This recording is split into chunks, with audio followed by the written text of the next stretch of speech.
13 বছরের এই মেয়ে কি হতে যাচ্ছে উত্তর কোরিয়ার পরবর্তী স্বৈরশাসক?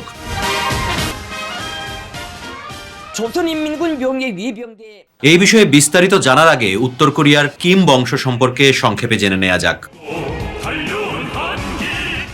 দ্বিতীয় বিশ্বযুদ্ধের পর পুরো পৃথিবী মার্কিন সমর্থিত পুঁজিবাদ এবং সোভিয়েত ইউনিয়ন সমর্থিত সমাজতন্ত্র এই দুই বলয়ে বিভক্ত হয়ে পড়েছিল। সেই সুযোগে সোভিয়েত সমর্থনে কোরীয় উপদ্বীপের উত্তর অংশ দখলে নিয়ে 1948 সালে কমিউনিস্ট গণপ্রজাতন্ত্রী উত্তর কোরিয়া প্রতিষ্ঠা করেন কিম বংশের Kim ill সুং। Seoul fell the next day, June 28.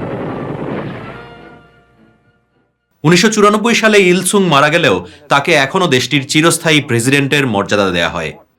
এরপর দায়িত্বে আসেন বংশের দ্বিতীয় কিম, কিম জং ইল। তার অধীনে পরমাণু অস্ত্রধারী দেশে পরিণত হয় উত্তর কোরিয়া। 김정은 동지께서는 이러한 우리식 무기 체계 구성안을 심의하고 사모하면서부터 2011 সালে জং ইলের মৃত্যুর পর তার ছেলে কিম জং উন দেশটির সুপ্রিম লিডার হিসেবে দায়িত্ব গ্রহণ করেন। বিভিন্ন রাষ্ট্রীয় আয়োজনে মাঝে মধ্যেই জং উনের অনুপস্থিত থাকার মধ্যেই জং উনের স্বাস্থ্যের অবনতি নিয়ে নানা কথা উঠে এসেছে আন্তর্জাতিক গণমাধ্যমে। তবে গণমাধ্যম ও তথ্য প্রবাহ নিয়ন্ত্রণে বিশ্বের অন্যতম কঠোর দেশ উত্তর কোরিয়ায় সুপ্রিম লিডারের বিরুদ্ধে কোনো তথ্য পাওয়া প্রায় অসম্ভব। 국방건설 전략에 대하여 다시금 강조하시면서 경의하는 김정은 동지께서는 핵 전략 무기들을 আগে এই 13 বছরের মেয়ে জনসমক্ষে তেমন আসতেন না, কিন্তু সম্প্রতি নানা সরকারি আয়োজনে তার নিয়মিত উপস্থিতি এমন জল্পনা কল্পনার জন্ম দিয়েছে। ইনি কিম জং উনের মেয়ে কিম জু আয়। 2022 সালে বাবার সঙ্গে একটি মিসাইল উৎক্ষেপণের আয়োজনে তাকে প্রথম প্রকাশ্যে দেখা গিয়েছিল।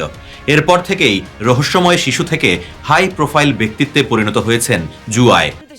এখন তাকে নিয়মিতই বিভিন্ন সামরিক উদযাপন এমনকি কূটনৈতিক আয়োজনেও যোগ দিতে দেখা যাচ্ছে। সম্প্রতি বাবার সঙ্গে একটি ট্যাঙ্ক চালাতে দেখা গেছে কিম জু আয়কে। 유격 탱크의 전투적 성능을 다시금 요약하시면서 다음과 같은 견해를 피력하셨습니다.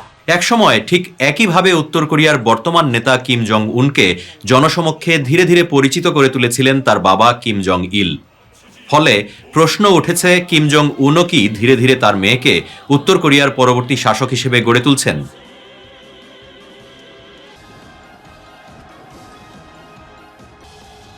কদিন আগেই উত্তর কোরিয়ায় নির্বাচন অনুষ্ঠিত হয়েছে। আগে থেকেই জানা ছিল কে জিততে যাচ্ছেন। 99.93% ভোট পেয়ে কিম জং উনি আবার এসেছেন উত্তর কোরিয়ার ক্ষমতায়। কিন্তু কিম জু আয়ের পথ তার বাবা দাদার মতো এতটা মসৃণ নাও হতে পারে। উত্তর কোরিয়ার চরম পিতৃতান্ত্রিক সমাজে একজন নারীর নেতৃত্ব নাও মেনে নিতে পারেন উচ্চপদস্থ এবং ক্ষমতাশালী সামরিক কর্মকর্তারা। জং উন বেঁচে থাকতেই তার মেয়েকে পর্যাপ্ত ক্ষমতাবান করে যেতে না পারলে উত্তর কোরিয়ার শক্তিশালী সামরিক বাহিনীর হাতে কিম বংশকে হয়তো প্রায় 8 দশকের শাসন ক্ষমতা হারাতে হতে পারে। কেউ কেউ আবার ধারণা করছেন অন্য কোনো সম্ভাব্য পুরুষ শাসককে আড়াল করার জন্য কিম জং উন তার মেয়েকে সামনে আনতে পারেন।